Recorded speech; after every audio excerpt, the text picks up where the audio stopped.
찬송가 341장 찬송 같이 하시겠습니다. 너 하나님께 이끌리어.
하늘의 문을 여소서 이곳을 주목하소서 주를 향한 노래가 꺼지지 않으니 하늘을 열어보소서 이곳에 임재하소서 주님을 기다립니다. 기도의 향기가 하늘에 닿으니 주여 임재하여 주소서 이곳에 오셔서 이곳에 앉으소서 이곳에서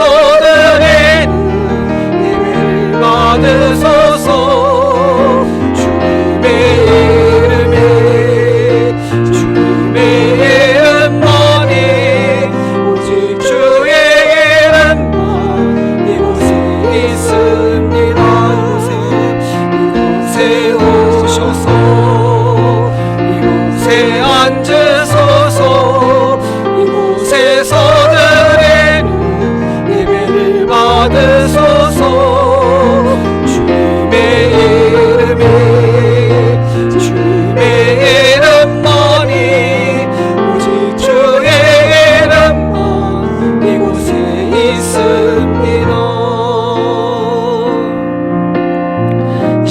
함께 기도하겠습니다.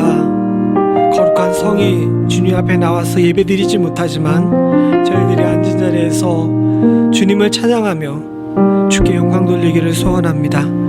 우리의 마음을 정결케 하시고 회개와 감사의 영으로 주님 앞에 나아가게 하여 주시옵소서. 같이 간절히 기도하시겠습니다. 아버지 하나님, 주님 도와주시옵소서. 주의 앞에 나왔습니다. 우리 연약하고 부족하며 모자르며 하나님 아버지 완악함을 주께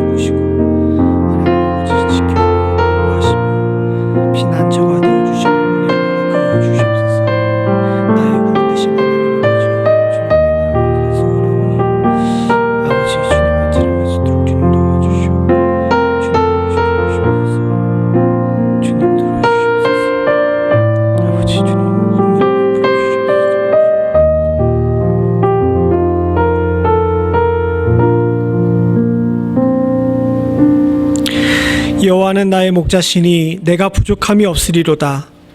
그가 나를 푸른 초장에 누이시며 쉴만한 물가로 인도하시는도다. 내 영혼을 소생시키시고 자기 이름을 위하여 의의 길로 인도하시는도다. 아멘.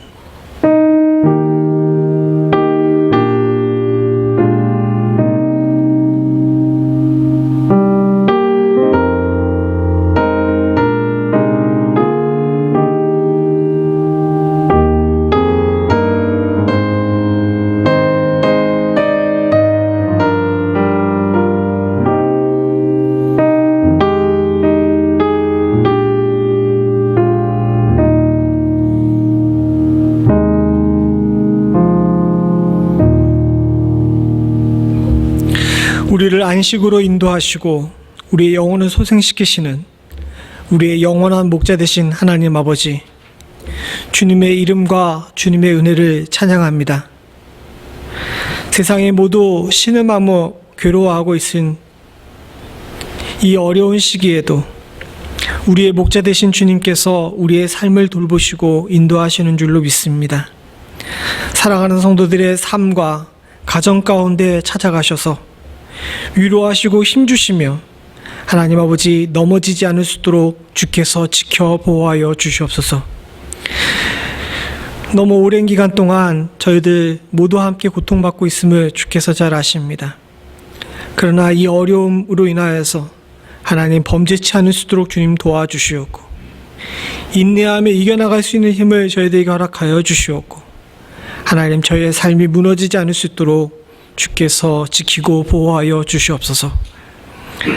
아버지 하나님, 비록 온 성도들이 함께 모여 예배드리지 못하지만 오늘도 주님 앞에 경건한 마음으로 엎드렸습니다.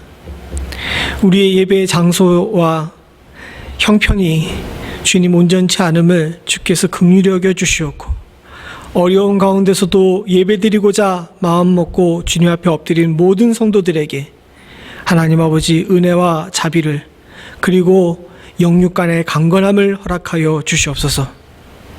예배를 드리는 처음 시간입니다. 마치는 시간까지 온 성도들이 한마음 되어서 주님을 찬양할 수 있기를 간절히 소원하옵고 모든 말씀 예수님의 이름으로 기도드리옵나이다. 아멘.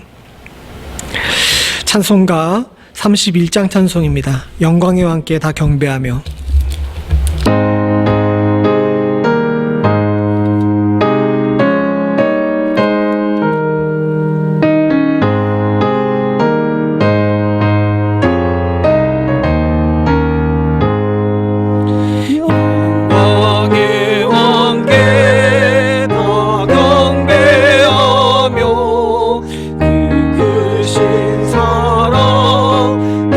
찬송하라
전능하사 천지를 만드신 하나님 아버지를 내가 믿사오며 그 외아들 우리 주 예수 그리스도를 믿사오니 이는 성령으로 잉태하사 동정녀 마리아에게 나시고 본디오 빌라도에게 고난을 받으사 십자가에 못 박혀 죽으시고 장사한 지 사흘 만에 죽은 자 가운데서 다시 살아나시며 하늘에 오르사 전능하신 하나님 우편에 앉아 계시다가 저리로서 산자와 죽은 자를 심판하러 오시리라.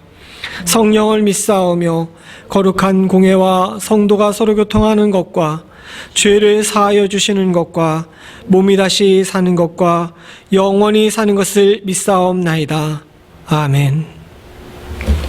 찬송가 342장 찬송입니다. 어려운 일 당할 때.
기도드리겠습니다. 우주 만물을 창조하시고 우리에게 복을 주시며 생육하고 번성하여 땅에 충만하며 정복하고 다스리라 명령하신 하나님 아버지, 모든 존귀와 영광과 감사 찬양을 주님께 올립니다. 진심으로 감사드리는 것은 4월 한 달을 정리하는 이 마지막 주일에 우리가 함께 모여 예배드리지는 못하나 예배를 쉬는 죄를 범하지 아니하고 각 가정에서도 신령과 진정으로 예배드릴 수 있도록 인도하여 주셨음에 진심으로 감사를 드립니다. 창조주 하나님께서는 우주 만물을 창조하시고 우리에게 생육하고 번성하여 땅에 충만하고 정복하고 다스리라 명령하셨으나 우리 인간들은 인간들의 편안함을 추구하기 위하여 주님께서 창조하신 세상을 다스리지 못하고 망가뜨려 버렸습니다. 주님이시여 세상을 다스리지 못하고 망가뜨려 버려 코로나라는 역병을 창궐케 한 저희의 허물을 용서하여 주시옵소서. 주님이시여 주님께서는 천지 만물을 창조하시고 우리에게 창조의 질서에 따라 살기를 원하셨으나 우리 인간들은 창조의 질서를 파기하여 버렸습니다. 엎드려 회개하고 회개하옵나니 창조의 질서를 파기하여 버린 저의 죄를 사하여 주시사 세상에 돌고 있는 이 코로나라는 역병을 다스려 주시옵소서. 이 역병을 다스릴 수 있는 분은 오직 한 분, 하나님 아버지뿐이시라는 것을 믿습니다. 주님이시여 전 세계의 지주자들을 위하여 기도를 드립니다. 각 나라의 정부 지도자들에게 바이러스 확산을 멈추고 경제를 안정화시키며 주님께서 창조하신 우주 만물과 천지와 세상을 회복시킬 수 있는 지혜를 허락하여 주시옵소서. 의학계 지도자들에게는 바이러스를 중지시킬 수 있는 통찰력과 치료제와 백신을 개발할 수 있는 지혜와 은혜를 허락하여 주시기를 기도를 드립니다. 우리 영적 지도자들을 위하여 기도드리옵나니 하나님 아버지의 이름을 영화롭게 하게 하시며 성도들에게 영적 필요를 공급할 수 있는 분별력과 영력을 더하여 주시기를 구하옵나이다. 전 세계의 교회와 우리 주 예수 그리스도의 복음을 전하는 선교사님들을 위하여 기도드리옵나니 어둠과 절망 속에 있는 전 세계 교회가 하나님의 사랑과 소망을 갖게 하여 주시며 땅끝에서 바다 건너에서 복음을 전하는 선교사님들에게 우리 주 예수 그리스도의 이름으로 귀신을 쫓아내며 새 방언을 말하며 뱀을 집어 올리며 병든 사람에게 손을 얻은 중 나으며 무슨 독을 마실지라도 해를 받지 않는 은혜와 복을 베풀어 주시옵소서. 특별히 우리 연합장로교와 협력하는 진크라우드 목사님이 하나님의 나라와 의를 먼저 구하게 하여 주시고 박바울 선교사님의 나아갈 바를 인도하여 주시며 유니온 미션 센터가 생명을 살리는 일에 열심을 내게 하여 주시고 마닐라에 발이 묶여있는 오정균 선교사님께서 하루속히 잠보함과 선교지로 복귀할 수 있도록 은혜와 복을 베풀어 주시기를 기도를 드립니다. 우리 연합장로교의 모든 성도들에게 은혜와 복을 베풀어 주시는 하나님 아버지께 진심으로 감사를 드립니다. 4월 한 달 동안 저희가 함께 모여 예배드리지 못하였으나 예배를 쉬는 질을 범하지 않도록 인도하여 주심에 진심으로 감사를 드립니다. 스테이 인 홈이 아니라 스테이 인 더 지저스 크라이스트 하게 하여 주시고 쉘터 인 더 플레이스가 아니라 쉘터 인 더 로드 하게 하여 주시사 영적으로 강건하고 성장할 수 있도록 인도하여 주심에 진심으로 감사를 드립니다. 코로나 바이러스가 창궐하는 세상 속에서도 육체적으로 강건하게 하여 주심에 감사를 드립니다. 주님이시여, 다시 한 번 더 엎드려 회개하옵나니 주님께서 창조하신 세상을 망가뜨려 버리고 창조의 질서를 파괴하여 버린 저희의 죄를 용서하여 주시고 사하여 주시사 세상에 창궐한 코로나 바이러스를 다스려 주시옵소서. 하루속히 저희가 함께 모여 주님을 찬양하며 주님께 영광 돌릴 수 있도록 역사하여 주시기를 구하옵고 구하오며 기도를 드립니다. 4월 한 달 동안에도 우리 연합동교회 성도들의 영권의 강건함을 지켜주신 하나님 아버지, 새로 시작하는 5월 한 달 동안에도 영권의 강건함의 은혜와 복을 베풀어 주시옵소서. 재난이 시작되었으므로 많은 경제적 어려움을 겪고 있습니다. 승리하게 하시고 이기게 하여 주시사 끝까지 견딤으로 구원을 얻게 하여 주시옵소서. 코로나라는 역병이 창궐하는 세상 속에서 무슨 독을 마셔도 바이러스가 침투하여 들어와도 해를 받지 않게 하여 주시고 머리털 하나도 상하지 않도록 보호하여 주시기를 기도를 드립니다. 거룩하고 아름다운 주일 4월 한 달을 정리하는 이 주일에 살아계신 하나님 아버지의 말씀이 선포됩니다. 말씀을 선포하시는 목사님에게 영간의 강건함을 허락하여 주시고 하나님의 지혜와 영을 더하여 주시며 오직 성령께서 함께하여 주시기를 기도를 드립니다. 살아계신 하나님 아버지의 말씀, 은혜롭고 복된 말씀, 현재의 상황 속에서 주님의 길이 무엇인지, 주님의 뜻이 무엇인지, 우리가 어떠한 길을 가야 하는지 깨달을 수 있는 말씀이 선포될 수 있도록 역사하여 주시옵소서. 진실로 말씀을 선포하시는 목사님과 말씀을 듣는 모든 성도들이 하나가 되어 이 어려운 시국을 이겨나가게 하여 주시옵소서.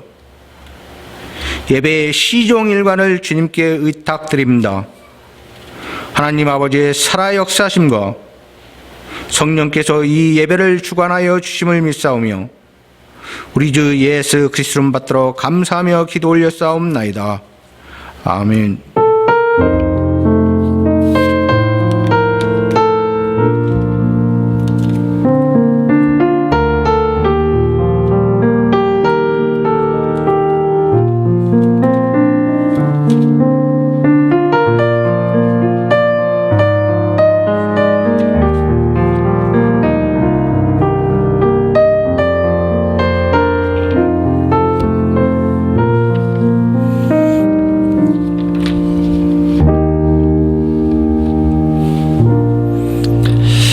몇 가지 광고 말씀드립니다.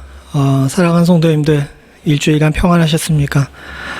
주중에 여러분들한테 전화를 드렸는데 우리 성도님들 모두는 다 건강하십니다. 삶에 있어서 조금 피곤한 부분들 있고 또 어려운 부분들도 분명히 있지만 건강 지켜주신 하나님께서 분명히 우리에게 더 큰 은혜로 함께 하시고 속히 이 어려운 시간이 잘 지나갈 수 있게끔 해주실 줄로 믿습니다. 다행스러운 것은 그 쉘비 카운티의 숫자가 조금 둔화된 것 같습니다. 느는 것이 조금 둔화되긴 했는데 아직 방심할 정도는 아닙니다. 우리 스스로를 잘 지키고 보호하셔서 건강 끝까지 잘 지켜나가실 수 있기를 간절히 바랍니다. 교회의 예배 순서에 관해서 조만간 조금 변경이 있을 것 같습니다. 아마도 다음 주나 다다음 주 때쯤 되면은 좀 들어가는 추세를 보고 새벽 예배에서부터 다시 시작하려고 합니다. 주일 대예배는 모이는 숫자가 많고 그래서 조금 당장 하기에는 힘들고요.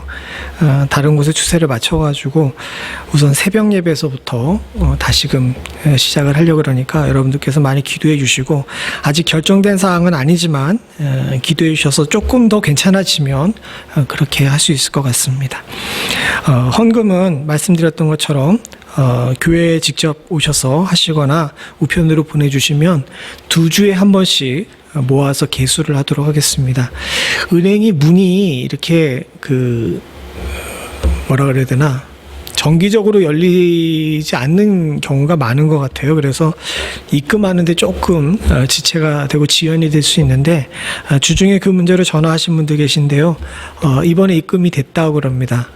후에도 입금이 조금 늦더라도 여러분도 이상하게 생각하지 마시고, 은행이 업무를 부정기적으로 보는 은행들이 좀 있어가지고, 이번에 은행 디파짓 하시는 우리 집사님께서 먼 곳까지 가셔서 은행에 넣었다고 그럽니다. 여러분들께서 그 부분에 대해서는 양해를 부탁을 드립니다. 이상입니다. 한 가지 더 광고가 있군요. 저도 모르고 뒤늦게서야 알았는데, 우리 서기팔 장로님 큰아버님께서 지난주에 소천하셨습니다. 워낙 연세가 많으셨죠? 연세가 많으시고 그러셨는데, 저번 주 주일날 돌아가셔서 이번 목요일날 장례를 치렀다고 합니다. 여러분들께서 위로에 전화해 주시고 또 성도의 교제 있으시기를 부탁을 드립니다. 이상입니다. 하나님께서 우리들에게 주신 말씀은 욥기 1장 20절부터 22절입니다. 욥기 1장 20절부터 22절 제가 읽겠습니다. 욥이 일어나 겉옷을 찢고 머리털을 밀고 땅에 엎드려 경배하며 가로되 내가 모태에서 적신이 나왔사온즉 또한 적신이 그리로 돌아올지라. 주신 자도 여호와시오 취하신 자도 여호와시오니 여호와의 이름이 찬송을 받으실지니이다 하고, 이 모든 일에 욥이 범죄하지 아니하고 하나님을 향하여 어리석게 원망하지 아니하니라. 아멘. 인생은 참 피곤합니다. 이거 우리 인생만 피곤한 것이 아니라 성경의 많은 부분에서 인생이 피곤하다는 사실을 잘 이야기하고 있습니다. 인생이 복되고 즐거워야 되는데 어쩔 수 없이 인간의 여러 가지로 어려운 부분들이 많기 때문에 걸림돌에 걸려서 덜컹거릴 때마다 피곤하죠. 그러다 보니까 성경에서 가장 오래된 주제가 바로 고통입니다. 오늘 우리가 함께 읽은 욥기는 제가 언젠가도 말씀을 드렸는데 성경에서 제일 먼저 써진 성경입니다. 아브라함 시대랑 욥기의 시대가 거의 같은 시대였어요. 그러니까 모세오경 같은 경우가 제 성경의 앞부분에 남아있지만 그 모세오경보다 이 욥기가 훨씬 더 전에 쓰여진 성경이죠. 근데 이 욥기가 적지도 않은 분량임에도 불구하고 제일 먼저 쓰여진 이 성경에서 가장 주된 주제가 무엇이냐면 고통이었습니다. 그리고 이 고통은 욥이 1장의 앞부분에 쭉 나온 것처럼 욥의 잘못이 아니었어요. 하나님과 사단의 대화 가운데 사단이 하나님께 도전을 하고 여기에 대해서 하나님께서 응전하면서 그 상황 속에서 욥이 고통을 받게 됩니다. 인생 속에서 많은 부분에 우리들이 피곤하게 여기는 고통들, 사실 우리가 잘못한 부분도 있지만 잘못하지 않음에도 불구하고 고통을 받는 경우가 많이 있죠. 세상은 결코 합리적이지 않습니다. 뿌린 대로 거둔다라고 이야기하는데 뿌린 대로 못 걷는 경우가 많죠. 그리고 내가 뿌리지 않은 씨가 내 밭에 자라는 경우도 분명히 많이 있습니다. 이런 불합리한 모든 일들 앞에서 사람들은 종종 과연 신이 있을까라고 생각하는 경우가 있죠. 거기에 대한 해답이 바로 욥기에 나와 있습니다. 사실 더 깊이 들어가 보게 되면 욥의 시험의 문제는 그 고통의 본질은 울타리가 사라졌다는 데 있습니다. 우리 함께 읽진 않았지만 1장 5절에 보게 되면 하나님께서 사단에게 자랑을 해요. 너 욥 봤냐? 저만큼 신실하고 좋은 사람이 없다라고 이야기하니까 사단이 거기에 대해서 뭐라고 하나님께 대답을 했냐면 주께서 그와 그의 집과 그의 모든 소유물에 산후를 두르셨기 때문에 그가 경건하게 사는 겁니다 라고 이야기합니다. 우리 성경에는 어렵게 산울이라고 나와 있지만 표준세번역이나 공동번역을 보게 되면 이 산울이라는 단어가 울타리라고 되어 있습니다. 울타리. 근데 왜 우리 성경이 산울이라고 썼냐 하면 이 그 히브리어 원어 자체가 그냥 울타리로 번역하기에는 조금 더 강한 의미예요.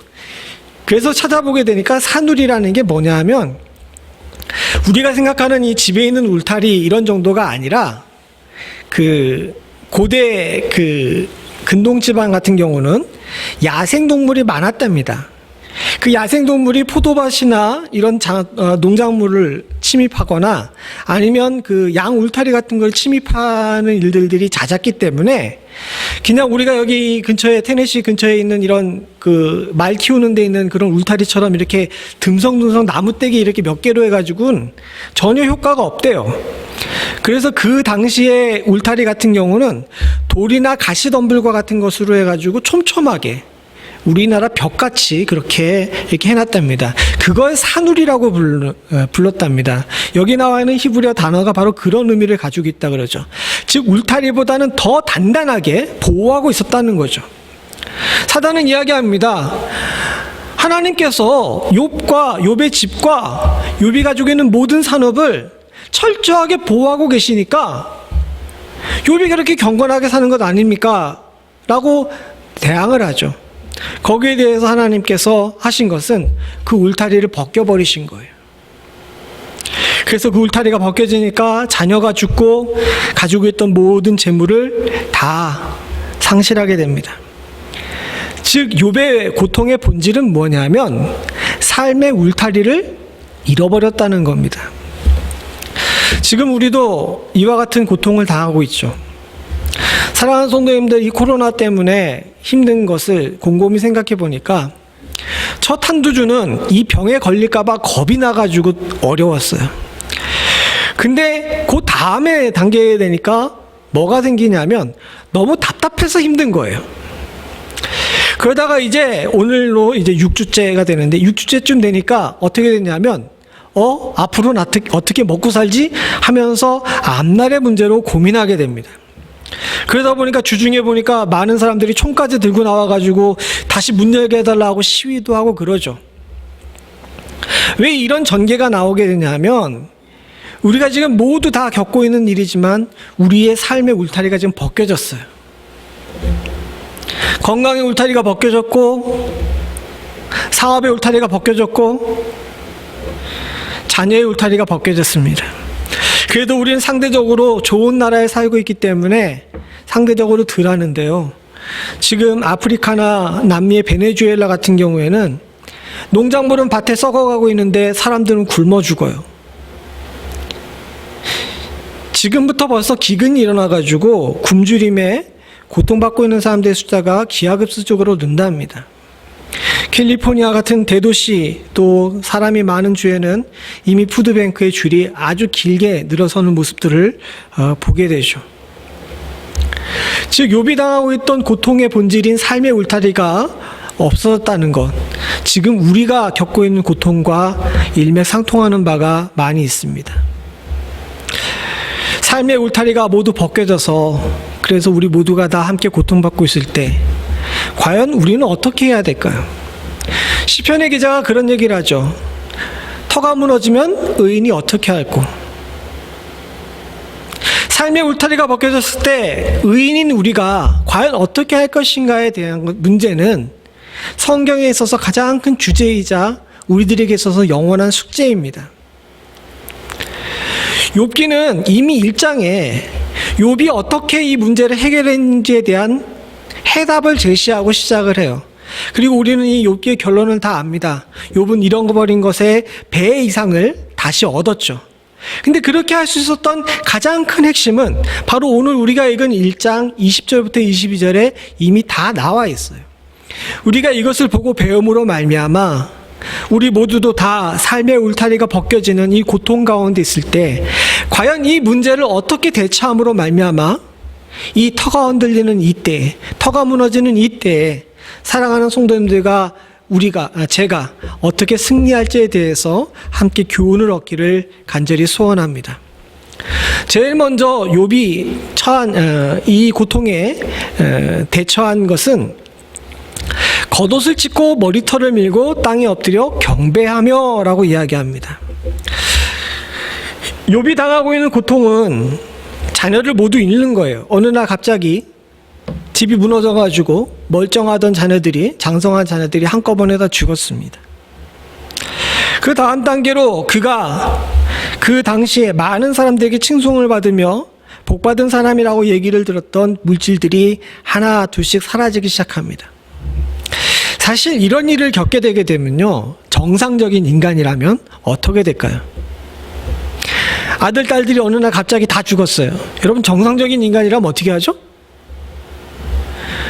막 울고 거기에 대해서 안타까워하며 가슴을 치고 답답해할 겁니다.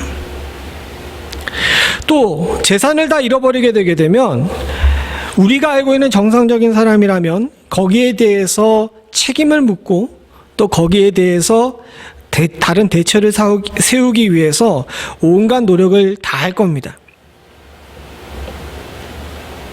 사실 욥은 비정상이에요. 그렇지 않습니까?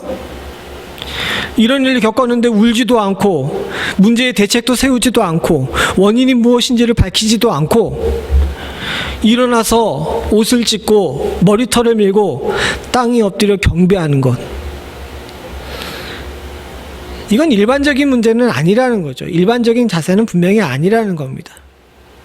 그럼에도 불구하고 성경은 이것을, 고통의 문제를 해결할 수 있는 첫 번째 스텝으로 우리들에게 제시를 하고 있습니다. 왜냐하면요, 아까 전에 제가 처음 들어가면서부터 말씀을 드렸지만 성경은 이 고통이 원인을 분석한다 그래서 해결되는 문제가 아니라는 사실을 인간들이 알기를 원했던 거예요. 사실 원인의 근본적인 것은 아담이 범죄했기 때문이죠. 그래서 세상이 우호적이지 않음을 지난주에 여러분들과 얘기를 나눴습니다. 내가 고통을 왜 당하는지 원인을 아무리 분석해 봐야 시원한 대답이 나오지가 않아요. 지금 코로나 문제 때문에 많은 사람들이 망한다고요? 여러분, 코로나가 없을 때도 사업은 망했습니다. 그럼 그 망할 때 여러분들 뭐의 원인을 찾았어요? 지금 코로나가 어디에서부터 시작됐고 또 누구에게 책임을 물어야 되는 데에서 많은 정치가들이 싸우고 있죠. 여러분, 제가 한 가지 확실하게 얘기를 드리는데, 제가 또 예언가는 아니지만 얘기를 드리는데 못 찾아요. 물론 한국 옆에 있는 그 나라에서 시작된 건 맞는 것 같지만 정확하게 왜 그런 일이 일어나는지에 대해서 아무리 찾아봐야 원인을 찾을 수 없을 뿐더러 죽은 사람들이 다시 돌아오지 않고요, 그동안 잃었던 많은 재화들이 다시금 회복되지 않습니다. 근데 인간들은 항상 이 부분에 대해서 원인을 찾으려고 해요. 물론 합리적으로 보게 되게 되면 원인을 찾고 다시는 그 일이 일어나지 않게끔 방지하는 것이 좋죠. 그러나 사랑하는 성도님들, 분명히 우리가 알아야 될 것이 있습니다. 그건 그거대로 하더라도, 그걸 하지 말라는 건 아닙니다. 그건 그거대로 하더라도 믿는 사람들이 취해야 될 첫 번째 자세는 하나님 앞에 겸비하라는 겁니다. 겸비하고 난 다음에 원인을 찾든지, 겸비하고 난 다음에 뭘 해야지, 그것도 하지 않으면서 먼저 가슴을 쥐어뜯어 봐야 그건 지혜로운 사람의 모습이 아니라는 거예요. 욥기를 성경은 지혜서라고 이야기합니다. 이걸 왜 지혜서라고 이야기했을까요? 욥이 고통을 잘 참아서? 아니요. 고통의 본질을 너무 잘 이해하고 그 고통을 지혜로 이겨냈기 때문에 지혜서라고 이야기하는 겁니다. 그리고 욥은 인생을 통찰해 보건대 이 고통의 문제가 원인을 분석해서 해결될 수 있는 문제가 아니라는 사실을 너무 잘 알고 있었던 거예요. 그런데 이것이 그냥 나온 것이 아니라는 것 또한 우리가 알아야 됩니다. 욥이 이렇게 겸비할 수 있었던 것은 조건반사였어요. 무슨 얘기냐면 미리미리 훈련이 됐던 겁니다. 오늘 1장 5절에 보게 되면 욥의 자녀들이 잔치를 벌인 후에 욥은 다음날 아침에 항상 하는 행동이 있었어요. 그 행동이 뭐냐면 잔치 후에 자녀들을 불러다가 자녀 수대로 번제를 하나님께 드렸습니다. 왜 번제를 드렸느냐 하면 성경에 그대로 나와 있는 대로 하게 되면 성결을 위해서라고 이야기하죠. 잔치를 벌이던 중에 본인이 의도했던 의도하지 않았던 혹시나 하나님 앞에 범죄했을까봐 성결을 위해서 번제를 드렸다는 겁니다. 자녀들이 적은 것도 아닌데 그렇게 매번 했다는 거예요. 그것은 무엇이냐 하면 20절에 나와 있는 이 겉옷을 찢고 머리를 밀고 땅에 엎드려 경배하는 것이 어느 날 갑자기 나온 것이 아니라 평상시에 훈련을 통해서 나왔다는 겁니다.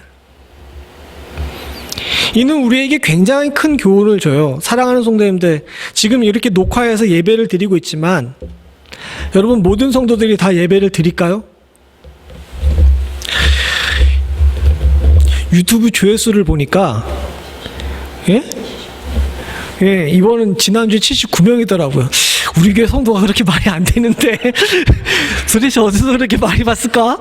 이런 생각을 하지만 사랑하는 성도님들, 예배 안 드리시는 분도 분명히 있겠죠. 저도 다 기대하지 않아요. 한국에 있는 동생과 통화를 했습니다. 거기는 벌써 2달째 인터넷으로 예배를 드리고 있죠. 그래서 동생에게 물어봤습니다. 야, 거기 인터넷으로 예배 드리는, 거기는 실시간으로 예배를 드리거든. 실시간으로 예배를 드리는데 몇 명이나 참석하는 거 같냐? 그랬더니 동생이 하는 얘기가 한 반이나 하면 많이 할까? 이 얘기를 하더라고요. 우리 교회 성도들은 그거보다 많이 하는 것 같아서 저 나름대로 뿌듯하긴 하지만 사실 그렇게 할 수 있었던 것은 우리가 미리미리 훈련이 돼 있었기 때문이에요. 주일날 예배를 잘 지키던 사람이어야 이와 같은 어려운 시기에 주일날 예배 교회에 나와서 드리지 못하지만 각자 가정에서 예배를 지킬 수 있는 힘이 있는 줄로 압니다. 경건은 어느 날 갑자기 나오는 것이 아닙니다. 누가복음에 보게 되면 예수님께서 십자가 일을 앞에 두고 감람산에서 기도하시는 기사가 나옵니다. 그런데 그 기도하시는 내용의 기사를 잘 보게 되면 주님께서 습관을 따라 산에 올라가 기도하시니라는 단어가 나와요. 예수님마저도 습관을 따라서 기도했다라고 이야기하면서 이 일이 어느 날 당장 된 것이 아니라 십자가 일이 있기 때문에 어느 날 스페셜하게 기도했던 것이 아니라 습관을 따라 기도하셨다라고 이야기하죠. 오늘 우리가 이 고통의 순간에 한 가지 더 확인해야 과연 우리가 얼마나 잘 훈련되어 있었는지를 점검해보는 시간임을 여러분들 기억하실 수 있기를 원합니다. 시험의 때라고 하죠. 테스트입니다. 하나님 앞에 얼마나 더 겸비할 수 있는 자세가 우리에게 있는지 하나님께서 주시는 테스트예요. 욥기 1장에 나와 있지만 하나님께서 사단의 이야기를 듣고 욥에게 이와 같은 일을 하신 것은 테스트였습니다. 마찬가지입니다. 저와 여러분들이 다시 회복을 원한다면 시험을 잘 쳐야 돼요.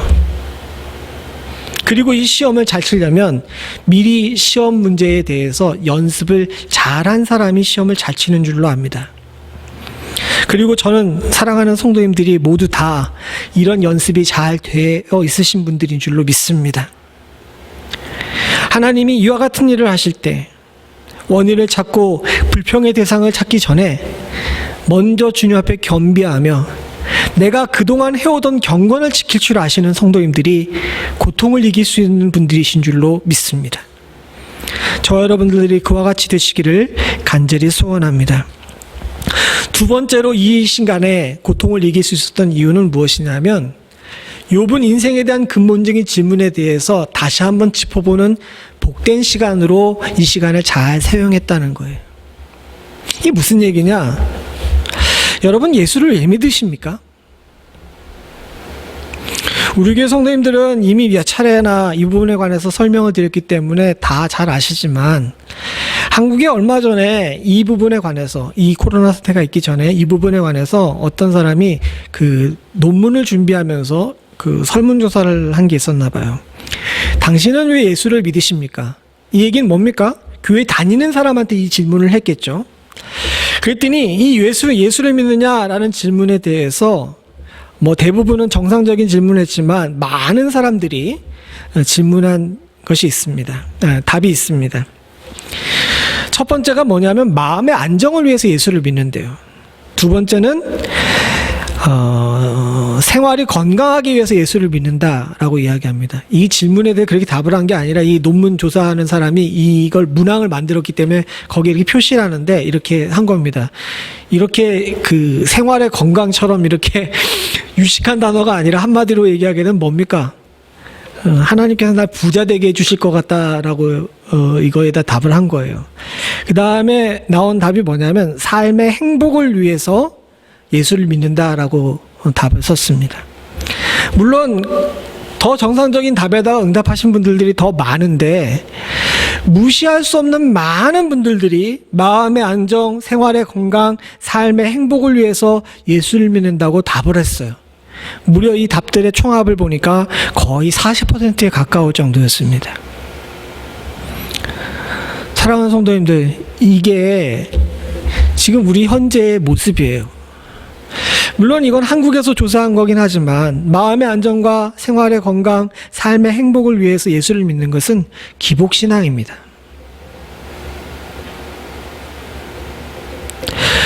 우리가 예수를 믿는 이유는 하나님과 인격적인 교제를 통해서 예수의 이름으로 구원을 얻어 영생을 얻기 위함인 줄로 믿습니다.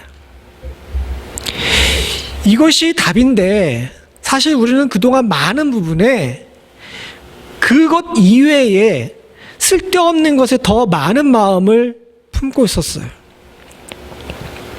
사실 본질은 그겁니다. 예수님께서 하나님이 사단과 이야기하시면서 욥을 시험하실 때에 하나님께서 사단에게 너 뭐든지 다 해도 괜찮아 하면서 딱 한 가지 조건을 걸었죠. 그게 뭡니까? 욥의 생명은 건들지 말라는 거예요. 그게 본질이자 핵심이었어요. 그래서 사단이 욥을 시험하면서 쓰는 방법은 뭐냐면 욥의 핵심인 생명을 건들지 않고 욥의 주변에 있던 것들을 걷어내는 것이었습니다. 그럼 다시 돌아가서 보게 되면 아까 전에 그 예수를 왜 믿느냐에 대한 질문을 보게 되면 우리는 우리의 생명을 위해서 예수를 믿어야 되는데 많은 사람들이 그것이 아니라 바깥에 쌓아놓은 울타리를 위해서 예수를 믿는 경우가 많다는 거죠. 근데 이와 같이 삶의 울타리가 벗겨지는 그 순간에 우리는 본질적인 질문을 던지게 됩니다. 나는 왜 예수를 믿지?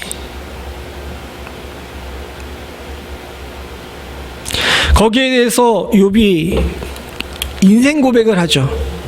내가 모태에서 적신이 나왔사온즉 또한 적신이 그리로 돌아가올지라. 주신 자도 여호와시오 취하신 자도 여호와시니 여호와의 이름이 찬송을 받으실지니이다. 여기 나와 있는 적신이 무슨 뜻입니까? 벌거벗은 몸이라는 뜻입니다. 울타리가 벗겨져서 알몸이 되고 나서야 내가 누구인지에 대해서 정확하게 알 수 있는 것이 시험입니다.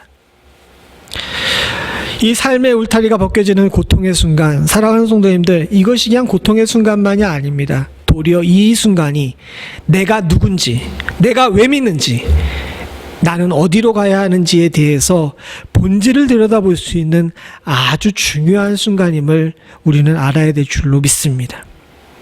그리고 이 진짜 정체성을 제대로 확인했을 때에 고통 중에도 여호와의 이름을 찬송하게 되고 고통 중에도 삶의 울타리가 다 벗겨진 중에도 내가 어디로 가야 되는지 길을 잃지 않고 주변에서 많은 친구들이 와서 너 그 길이 아니야 잘못했어 라고 얘기해도 오로지 주님만 바라보고 똑바로 갈 수 있는 줄로 믿습니다.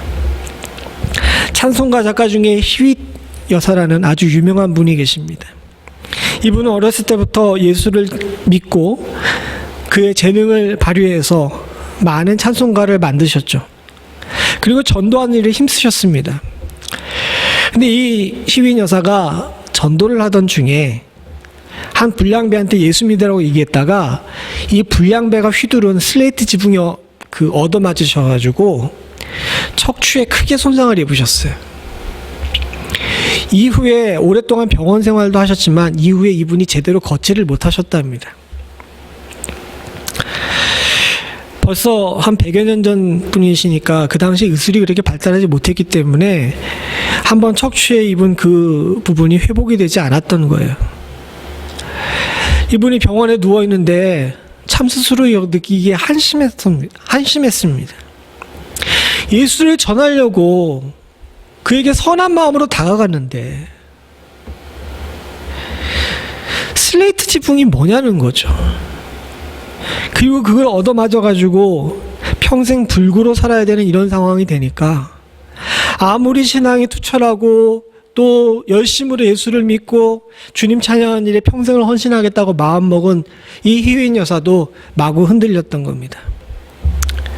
이때 이 희윈 여사가 여사라고 지금 표현을 하지만은 돌아가셨으니까 여사라고 표현하지만은 20대였어요. 너무 힘든 가운데 하나님께 대한 온갖 마음이 닿을 때 병원에 병실을 청소하러 들여온 흑인 그 청소부가 찬송을 흥얼거리면서 들어오는 모습을 보게 된 거예요. 그 당시 미국은 아직 온전히 노예가 해방됐다 하더라도 온전히 그 인권 문제가 다 해결되지 않았기 때문에 흑인들은 굉장히 가난하고 천한 일들만 하는 그런 상황이었습니다. 병실에 누워있던 희윈 여사가 그 흑인 청소부가 들어와가지고 찬송을 흥얼거리면서 청소를 하고 있는데 갑자기 짜증이 확 올라온 거예요. 얻어맞아가지고 누워있는 나도 한심하지만 아무것도 없이 정말 하루 벌어 하루 사는 저 여자가 왜 찬송을 하지 않은 이런 생각이 든 거죠. 그래서 탁 쏘아붙였습니다. 너가 그래서 기뻐가지고 찬송을 하지? 라고 이야기했더니 이 흑인 청소부가 고백을 하는 거예요. 하나님께서 나를 지켜보고 계시고 내 곁에 계셔주셔서 너무너무 감사해서 찬송한다고 이야기를 한 겁니다. 이때 이 희윈 여사가 크게 하나님 앞에 회개했어요. 그동안 자신을 둘러싸고 있었던 넉넉한 가정 환경, 어렸을 때부터 잘 받았던 교육, 그리고 많은 사람들로부터 칭송으로 울타리를 삼았는데 한번 얻어맞고 나서 다 벗겨지고 나니까 자기가 무가치해 보이고 하나님은 나를 버린 것 같고 그런 마음에서 그의 마음 가운데 흔들렸었는데 아무것도 가진 것 없이 하루 벌어 하루 살면서 다른 사람들한테 손가락질 받고 천대받던 한 사람이 생명을 주신 하나님께 온전히 찬송하는 모습을 보면서 나는 과연 하나님을 어떻게 믿었는지에 대해서 근본적인 질문을 하시게 됐던 거죠. 그리고 이후로 그는 불편한 몸을 가지고도 하나님 찬양하는 일에 최선을 다했습니다. 본질이 무엇인지에 대해서 다시 한번 깨닫게 됐던 거죠. 사랑하는 성도님들, 우리도 지금 적신이 되고 있습니다. 내가 그동안 알았던 모든 것들, 내 주변을 둘러쌌던 모든 것들이 다 벗겨졌어요. 이런 때 하나님께서는 우리들에게 근본적인 질문을 하십니다. 넌 나를 어떻게 생각하느냐? 나는 누구인지, 주님을 왜 믿는지, 하나님은 누구신지에 대한 이 근본적인 질문에 제대로 대답하는 사람이 고통 가운데 승리할 수 있는 줄로 믿습니다. 그리고 찬송할 수 있는 줄로 믿습니다. 마지막으로 사랑하는 성도님들, 세 번째 우리가 꼭 기억해야 될 것이 있습니다. 그것은 뭐냐면 욥이 원망하지 않았다는 거예요. 여기에만 나와 있는 것이 아니라 1장 22절에 이 모든 일에 욥이 범죄치 아니하고 하나님을 향하여 어리석게 원망하지 아니하니라 라고 이야기했지만 2장 10절에도 보게 되면 욥이 하나님을 원망하지 않았다고 또 반복해서 나옵니다.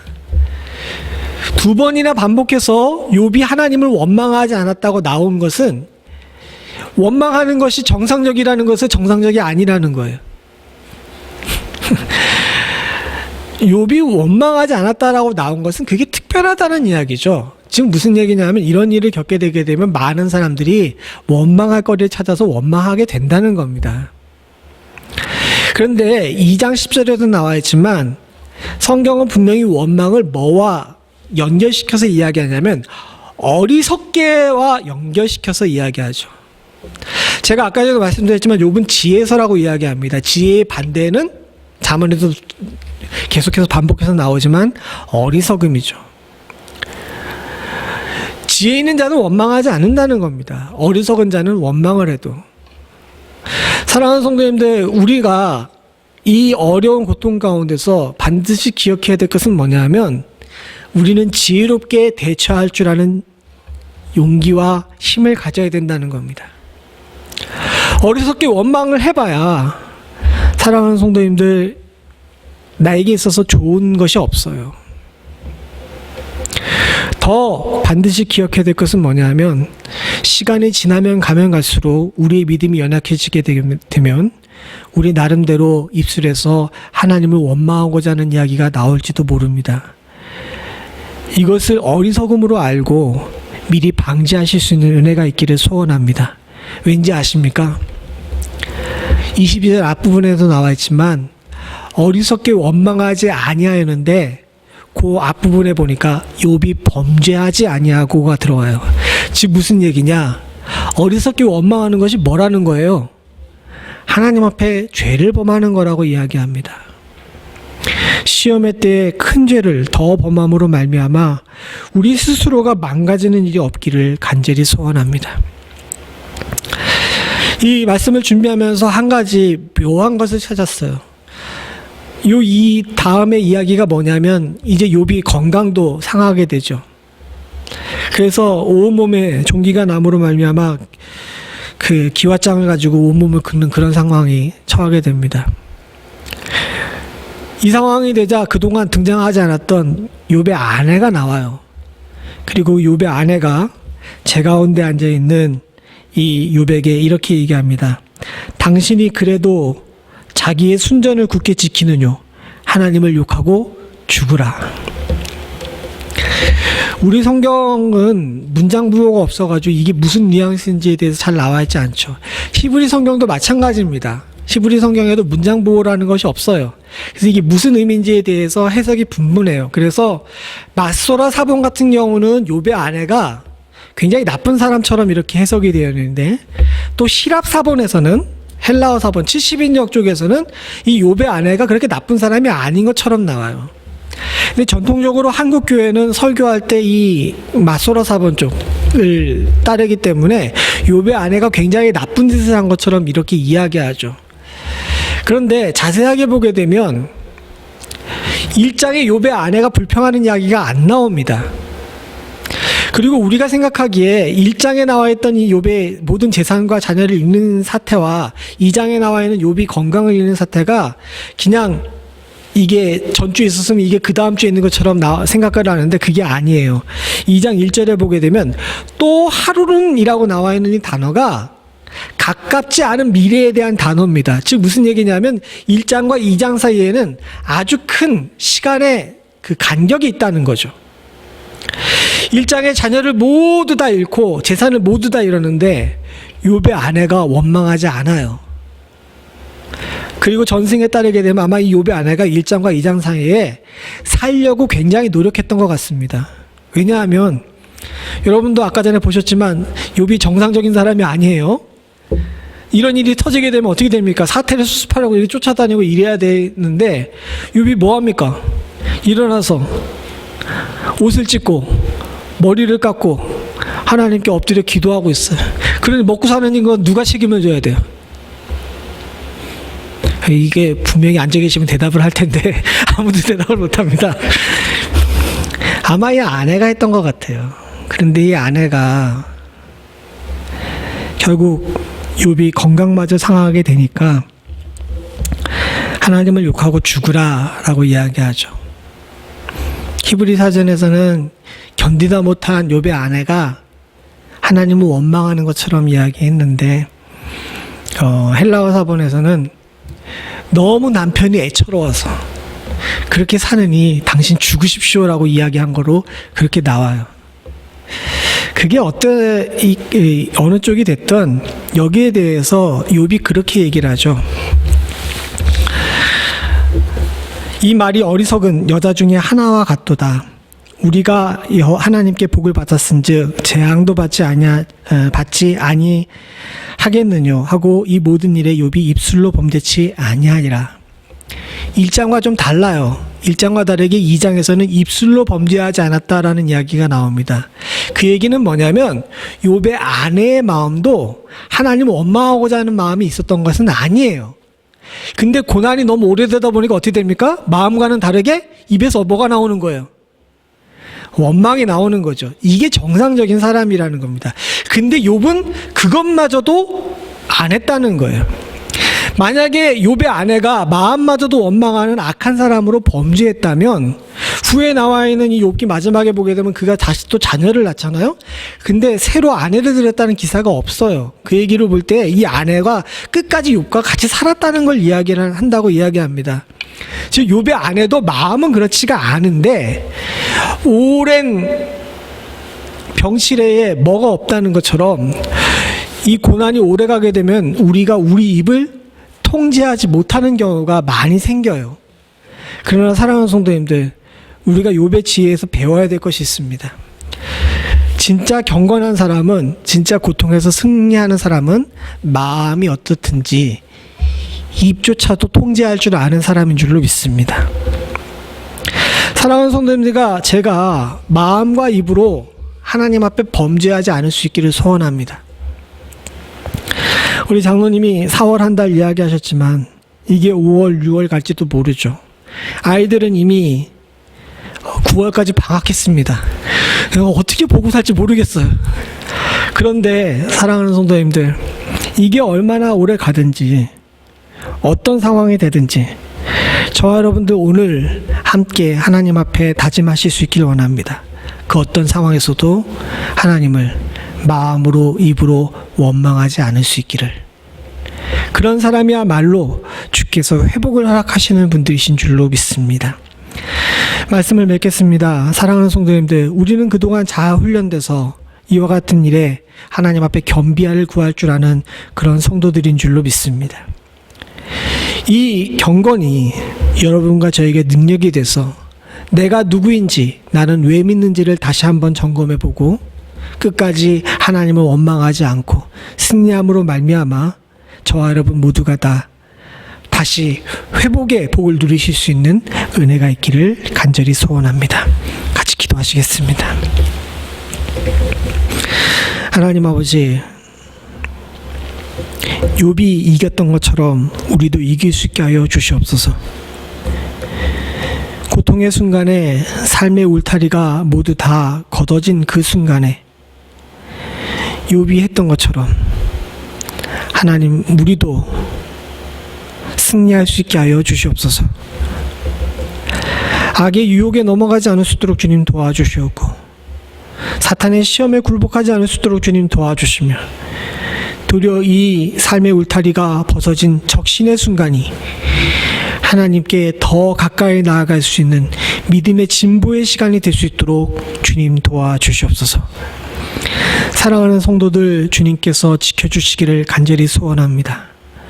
어렵고 힘들 때에 주님께서 목자 되셔서 곁에 계셔 주시옵고 쉴만한 물가, 주님 온전히 꼴이 있는 곳으로 주님께서 인도하여 주시사 있어야 될 모든 것들을 채우시는 축복을 허락하여 주시옵소서. 이 시간 주님 앞에 이 귀한 예배를 준비하기 위해 엎드려 헌신하는 주의 사랑하는 성도들에게도 주님께서 복을 내려주시옵고 하나님, 이들의 수고와 이들의 헌신을 주께서 기억하시며 하늘의 상급과 이 땅의 복을 함께 누릴 수 있는 은혜를 허락하여 주시옵소서. 주께서 우리로 이 시험을 인내케 하실 줄로 믿사옵고 모든 말씀 예수님의 이름으로 간절히 기도드리옵나이다. 아멘. 우리 함께 찬송가 347장 찬송 부르시면서 준비하신 예물 하나님께 드리겠습니다.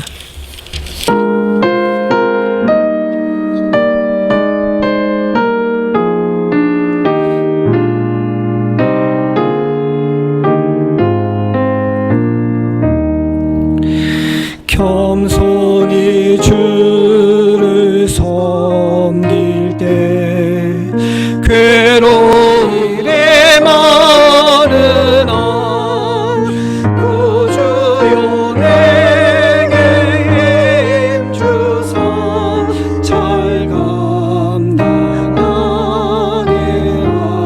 하소서. 인자한 말을 가지고 사람을 강화시키며 갈 길을 잃은 우리를 잘 인도하게 하소서. 구주의 귀한 인내를 깨달아 알게 하시고 굳건한 믿음 주셔서 늘 승리하게 하소서.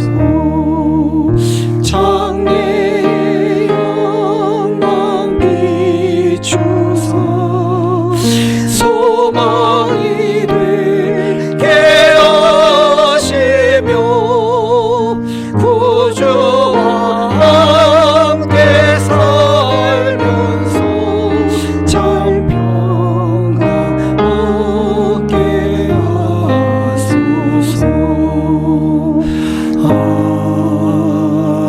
아멘. 하나님 아버지, 주님 앞에 나오며 주의 귀한 성도들이 정말 소중한 예물을 드립니다. 상황이 이런지라 우리가 드리는 예물은 정말 과부의 두랩돈 같은 예물임을 주께서 잘 아시는 줄로 믿습니다. 삶이 온전히 무너질 때, 우리가 적신이 됐을 때에도 주님을 찬송할 줄 알게 하시고 내게는 모든 것들이 주님께로부터 왔음을 고백할 줄 아는 사랑하는 성도들의 믿음을 주님께서 보시고 공중나는 새를 먹이시며 들에 핀 백합화를 입히시는 하나님의 능력이 주님 앞에 엎드려 기도하는 주의 사랑하는 성도들의 가정과 삶에 넘치도록 임하는 축복을 허락하여 주시옵소서. 주의 사랑하는 성도들을 외로이 두지 마시고 하나님 함께하여 주시오며 삶의 부족한 부분들과 지금 당하고 있는 사업체의 어려움을 주께서 긍휼히 여겨 주셨기를 간절히 소원하오니 하나님, 주의 사랑하는 성도들이 머리끝 하나 다치지 않을 수 있는 은혜를 허락하여 주시옵소서. 지금은 우리 주 예수 그리스도의 은혜와 아버지 하나님 무한하신 사랑과 성령님의 감동감화 교통하시는 역사가 삶의 울타리가 모두 벗겨지는 고통 가운데 있을 때 욥처럼 승리하기를 원하며 주님 앞에 더욱더 가까이 가기를 원하는 주의 사랑하는 백성들과 이들의 가정과 생업과 부모와 형제 자녀 그리고 교회 위에 지금부터 영원토록 함께 하시기를 간절히 축원하옵나이다. 아멘.